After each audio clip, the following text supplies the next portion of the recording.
तो दोस्तों, ये कहानी है बाकी हन्मा नाम के एक हाई स्कूल के छात्र की, जिससे पूरा स्कूल कांप उठता है। एक दिन एक अंडरग्राउंड रेसलिंग चैंपियनशिप का मालिक मित्सुनारी तोकुगावा उसके स्कूल में आता है और उसे बताता है कि टोक्यो में कुछ खतरनाक अपराधी वो तुम्हें हराने आ रहे हैं। अभी कुछ दिन पहले ही दुनिया का सबसे खतरनाक कैदी डोरियन एक डेथ ट्रायल पर चुपचाप फांसी पर लटक कर मर गया था, लेकिन जैसे ही एक डॉक्टर उसकी मौत की पुष्टि करने आया, वो जिंदा हो गया और सारे पुलिस अफसरों को मार गिराया। और जाने से पहले उसने वहां लिखा, मैं हार का स्वाद चखने टोक्यो आ रहा हूं। और वो समुद्र के रास्ते उस जेल से भाग निकला। इतना ही नहीं, अभी 4 और बचे हैं। स्कॉटलैंड की कैरियस जेल में डॉयल नाम के कैदी को सजा के तौर पर शॉक थेरेपी दी गई थी। पुलिस को पता चला है कि वो 100 मीटर की जेल की दीवार फांद कर वहां से भागा है, जो किसी भी आम आदमी के लिए नामुमकिन है। और उससे भी बड़ी बात तो ये है कि उसने रूस के सबसे अच्छे पहलवान गारलैंड को भी मार दिया है। ये कुछ और ही था। इनके अलावा 3 और हैं। एक तो समुद्र के 200 मीटर नीचे एक पनडुब्बी में सभी पुलिस अफसरों को कुत्तों की तरह मार कर वहां से भागा है, और दूसरा रयो यानागी जेल से बुलेट प्रूफ शीशा तोड़कर भागा है। और एक अजीब बात ये थी कि वो सारे कैदी एक ही संदेश छोड़ गए थे, जो था, मैं हार का स्वाद चखना चाहता हूँ। 5 हत्याओं के आरोपी मरे हुए अपराधी जो भागते समय एक ही संदेश छोड़ गए। क्या आपको इसका मतलब पता है? दोस्तों, इसका मतलब ये है कि वो सारे टोक्यो बाकी हन्मा को हराने आ रहे हैं, क्योंकि बाकी अंडरग्राउंड कुश्ती का चैंपियन है। अब अगले दिन सिकोरस्की ने उनमें से एक, जो कि प्रिजनर रॉब नाम का एक बहुत मशहूर किक बॉक्सर है, उसके शरीर में फिट कर लिया। वह उसे उस तरह से मार देता है और कुछ गुंडे उसके सहपाठी से बाकी के बारे में पूछते हैं और कहते हैं, ओए, उस बाकी को बुलाओ, वह बहुत ताकतवर है। हमने सुना है आज हमारा उससे झगड़ा होगा। इस डर से वह आदमी बाकी के पास जाता है और उसे अपने साथ लेकर उन गुंडों से मिलवाता है। उनमें से एक उसे मारने के लिए आगे आता है चाकू से, लेकिन फिर वह एक फ्लैशबैक देखता है कि बाकी पहले से ही उसके चेहरे पर मुक्का मार चुके हैं, हालांकि वह अपनी जगह से हिला भी नहीं है। अब तक वह बाकी के डर से जम गया है और उन पर अपने विशेष हथियारों का उपयोग करके शेष गुंडों को हरा देता है। लेकिन फिर बाकी लोग इस तरफ अपने सहपाठी के पीछे खड़े एक 9 फीट लंबे आदमी को देखते हैं। पुलिस विभाग में अफरा तफरी मच जाती है। डोरियन सेर्सी, डॉयल स्पेक और रयोकू यानागी एक साथ जेल से भागे हैं जब एक अधिकारी आता है और उन्हें बताता है कि शहर के नागरिकों ने एक आदमी को हमारे एक पुलिस वैन को अपने नंगे हाथों से कुचलते देखा है। और आज मुझे पता चला कि यह काम उन 5 अपराधियों में से एक स्पेक ने किया था। अब सीन उसी आदमी पर शिफ्ट हो जाता है जो बाकी लोगों को मारने के लिए उसके सामने आया है। दिखावा करने के लिए वह आदमी अपने ही मुंह में गोलियां चलाता है। ये देख उस लड़के की बाकी की फट जाती है। वो बाकी को कुत्तों की तरह पीटना शुरू कर देता है और कहता है, उठाओ वो हाथ, उठाओ हाथ। कुछ देर बाद पुलिस वहाँ आती है और स्पेक को गिरफ्तार कर लेती है। एक अफसर कहता है, सर, अफसर कनाडा का हाथ यहाँ पड़ा है। ये सुनकर बाकी की दिलचस्पी बढ़ जाती है और हमें पता चलता है कि ये हाथ एक पुलिस अफसर का था जिसे स्पेक ने मार दिया था। स्पेक बाकी के पास जाता है और उससे कहता है कि ये तो बस शुरुआत थी और हम बहुत जल्द फिर मिलेंगे, बाकी नामा। इसके बाद हमें यूचिरो हन्मा, बाकी के पिता, मिलते हैं।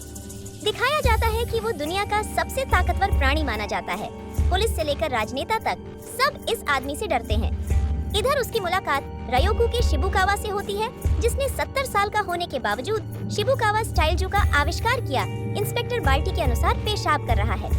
और इंस्पेक्टर कहता है, ओ ये, तुम यहाँ क्या कर रहे हो? स्पेक कहता है, ओह हाँ, मैं यहाँ वॉशरूम आया था। ओह हाँ, ये बंस खाओ, ये बहुत कुरकुरे हैं। वह कहता है, मैं तुम्हारे साथ अच्छा व्यवहार कर रहा हूँ। नहीं, इसे चुपचाप खाओ। और इससे उस इंस्पेक्टर के साथ साथ बाकी पुलिस वाले भी मर जाते हैं। अब हमें कात्सुमी रोची शिनशिन के संस्थापक को दिखाया गया है, जो एक कराटे शैली है जिसका उपनाम लेथल वेपन है, और उसके पिता का नाम डोप्पो ओरोची है। और यह कायोरेत्सु है, जो लड़ाई शैली के चीनी शिविर का एक प्रतिभाशाली व्यक्ति है, जिसने बार मैक्सिमम में बाकी लोगों को लगभग हरा दिया है टूर्नामेंट। वह अपने छात्रों को लेक्चर दे रहा होता है जब डोरियन वहाँ आता है और उससे कहता है, माफ करना, मुझे मास्टर डोप्पो ओरोची से मिलना है। अब शिन शिनकाई एकेडमी के अंदर डोरियन मास्टर डोप्पो से मिलता है और उससे मिलने के लिए पहुंचकर वह कात्सुमी से उसे उनसे मिलवाने के लिए कहता है, लेकिन कात्सुमी उसे पहले अपने जूते उतारने के लिए कहता है। डोरियन अपने जूते उतार देता है और कात्सुमी को एक जोरदार लात मारता है, उसकी आंखें फोड़ देता है और उसे जान से मारने की धमकी देता है। वह कात्सु को लात मारने की कोशिश करता है, लेकिन डोरियन उसकी गर्दन में लकड़ी का एक टुकड़ा फेंककर उसे मार देता है और उससे कहता है, लगता है कि तुम में और मुझ में काफी ताकत है, अब मुझे मास्टर डोपो से मिलना है। और डोरियन वहाँ से जाने लगता है। लेकिन तभी कायोरेत्सु वहाँ आता है और उसे कहता है कि अगर तुम में अपने बराबर के किसी से मुकाबला करने की हिम्मत है तो मुझसे लड़ो अच्छा लड़का, तो उससे बचने की कोशिश करो। अब वह उस पर आग उगलने लगता है और उन्हें चकमा देकर वहाँ से भाग जाता है। दूसरी तरफ स्कूल में बाकी बच्चों का फिटनेस टेस्ट होता है। वह दौड़ रहा है और 400 मीटर की रेस में वह सबसे तेज दौड़ रहा है, सबको पछाड़ रहा है, जिसकी वजह से मैदान में गड्ढे हो गए हैं। और लॉन्ग जंप में भी वह क्रॉस लाइन पार कर जाता है, जिसे देखकर सभी छात्र हैरान हो जाते हैं। उसके टीचर को समझ नहीं आता कि वह इतना मजबूत कैसे है, और पुलअप करते समय वह पुलअप बार का बाकी हिस्सा तोड़ देता है, जिसकी वजह से उसके टीचर उस पर काफी गुस्सा होते हैं, क्योंकि वह एक भी टेस्ट ठीक से पूरा नहीं करता है। वह अब तक कर पाता था और उसके स्कोर काफी कम आते थे, इसलिए वह अपने टीचर से पूछता है कि अगर वह 1500 मीटर रेस का वर्ल्ड रिकॉर्ड तोड़ दे तो क्या वे उसे पास कर देंगे। बाकी अपने कपड़े उतारता है और रेस के लिए तैयार हो जाता है।